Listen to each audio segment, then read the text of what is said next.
Century 21 et ses 915 agences immobilières au service de vos projets partout en France présentent Sud Radio Conseil de famille. Et c'est l'heure de retrouver Conseil de famille. Bonsoir Stéphane Moller. Bonsoir Philippe Rossi. Stéphane, vous êtes associé au sein du cabinet VIA, cabinet de gestion de patrimoine. Et ce soir, nous répondons à Nino qui souhaiterait acheter une maison aux États-Unis et nous demande comment procéder. Stéphane, quels conseils pourriez-vous lui donner ? Alors c'est vrai que la crise entre la Russie et l'Ukraine a fait ressurgir une véritable volonté de diversification des placements.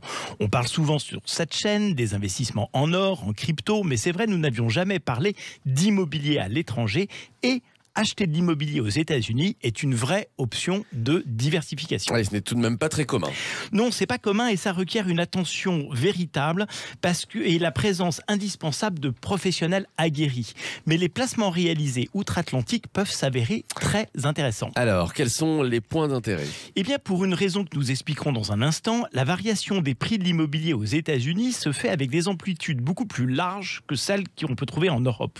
Les prix peuvent baisser très bas et monter de façon très violente. Il y a donc la possibilité de réaliser de confortables plus-values. Et par ailleurs, les rendements immobiliers sont supérieurs aux rendements en Europe. Tout cela paraît presque trop beau. Alors, quels sont les inconvénients maintenant ? Alors, il y a beaucoup de points d'attention. Alors, commençons.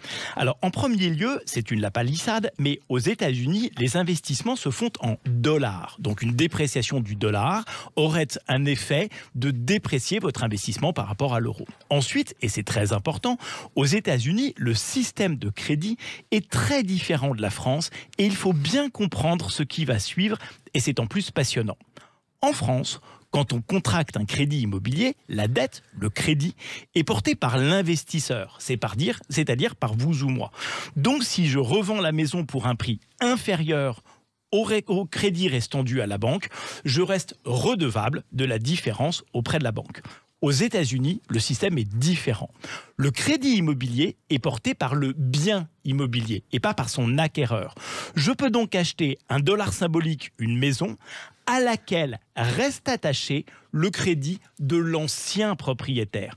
Le prix de l'immobilier aux États-Unis n'a donc aucun sens si on ne prend pas en compte les dettes qui sont rattachés aux biens immobiliers. Je comprends, c'est la raison pour laquelle vous parliez, Stéphane, d'une amplitude de prix beaucoup plus significative aux États-Unis. Alors c'est une des raisons, et il faut se tourner vers une title company, c'est-à-dire une sorte de compagnie d'assurance qui va vous assurer que votre maison n'est grévée d'aucune dette ou que celle-ci n'excède pas le prix que vous voulez mettre dans la maison en question. En résumé, acheter de l'immobilier aux États-Unis, pourquoi pas, mais particulièrement bien entouré.